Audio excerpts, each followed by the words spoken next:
Hey, what is up everyone? This is PvT-Mitten's and today I'm going to be doing my pickup video for October of 2016.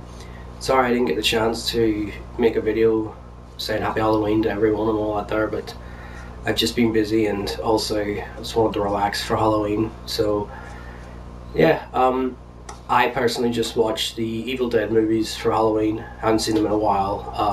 I also watched some Godzilla movies, even though they're not really horror per se, but watch them. And I usually always do Resident Evil for Halloween, but this time I decided to do Dead Rising 1 on the PS4. I haven't played it since the Wii version, so I've did the game twice. This will be my third. But yeah, still a horror game anyway, but yeah, I'd like to know what users have done over Halloween, and but without further ado, let's actually get to the video.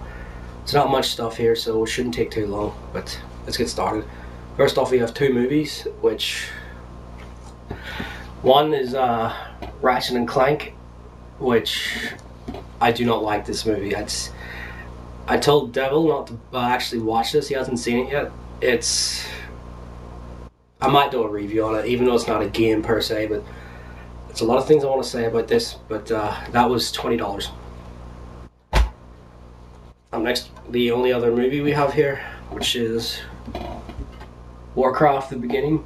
Now, this seems to be based off the MMO and not the RTS, which I could be wrong, but it's a bummer because I have no clue of the lore of World of Warcraft. But overall, this is actually a pretty damn good movie. It's not the best movie to game the movie adaptation, but it's not the worst either. But overall, it's pretty good.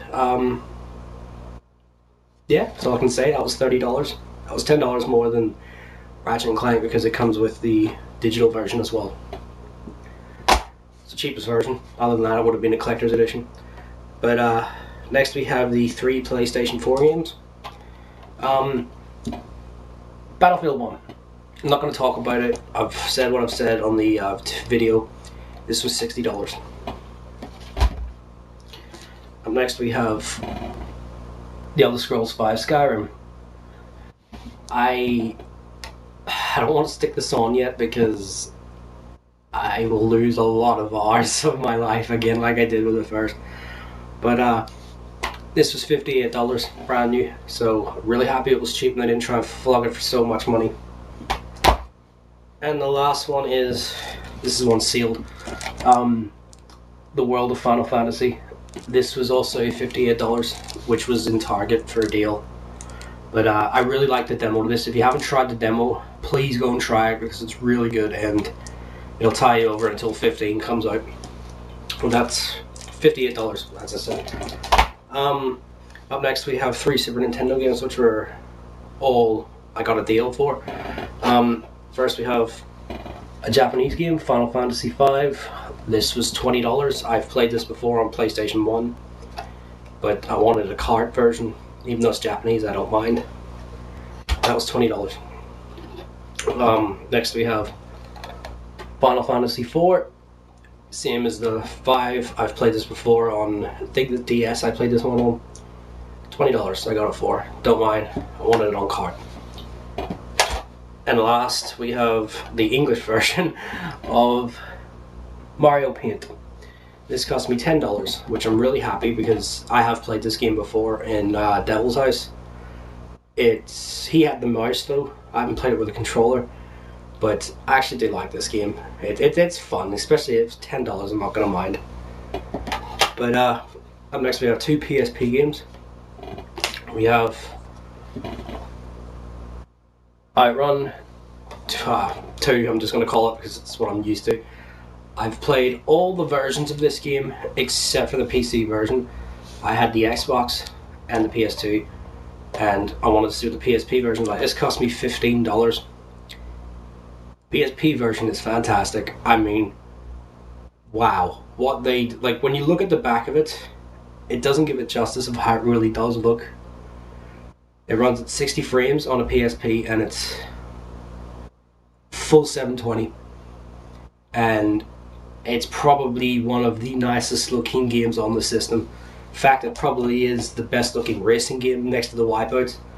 but $15. If you haven't played this game, I recommend the PS2 version or the Xbox original if you can find that, but definitely have this, or the PC version for that matter, but you have to have this game nonetheless.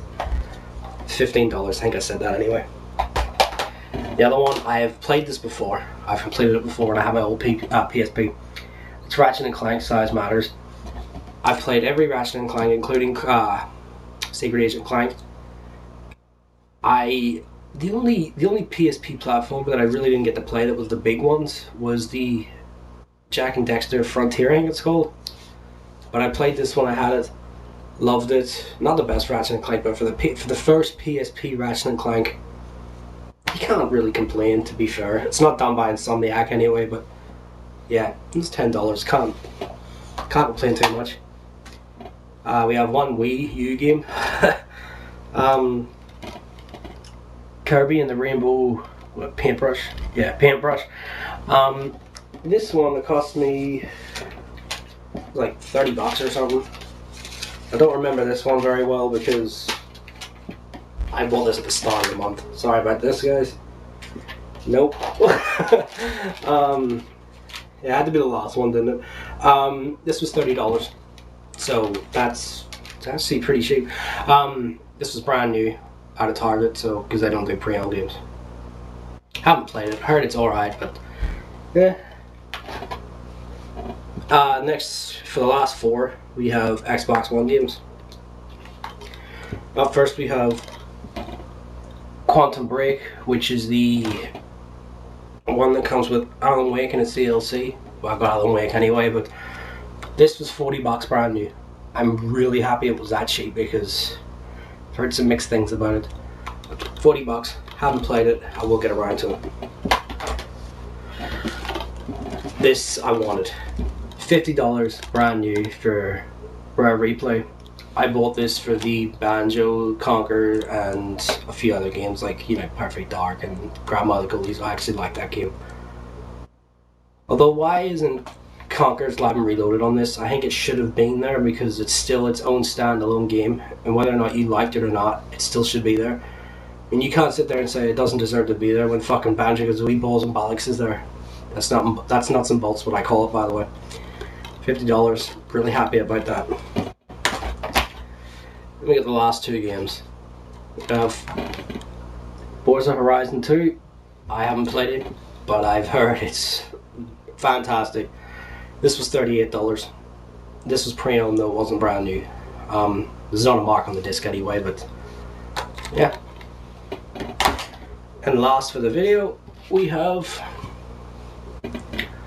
Spotify's Game of the Year edition, which just comes with a few DLC cars.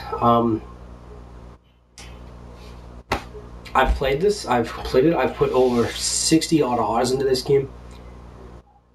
I couldn't get the review up because, I don't know, Sony just, Microsoft's fucking recording system is terrible. But I really like this game with its DLC and all the lack of content in it. But overall, fantastic game. This cost me $28, pre-owned obviously. But yeah, definitely good. That's everything I got, guys. Sorry it's not that long or it's not that exciting, but hope you enjoyed. Next month should be a bit better because we got Call of Duty, Pokemon, you know, stuff like that there, and I'm going to pick up some games I didn't get previously for the year. But yeah, hope you guys enjoyed the video. This is PvT-Mitten's. Thanks for watching and take care, guys.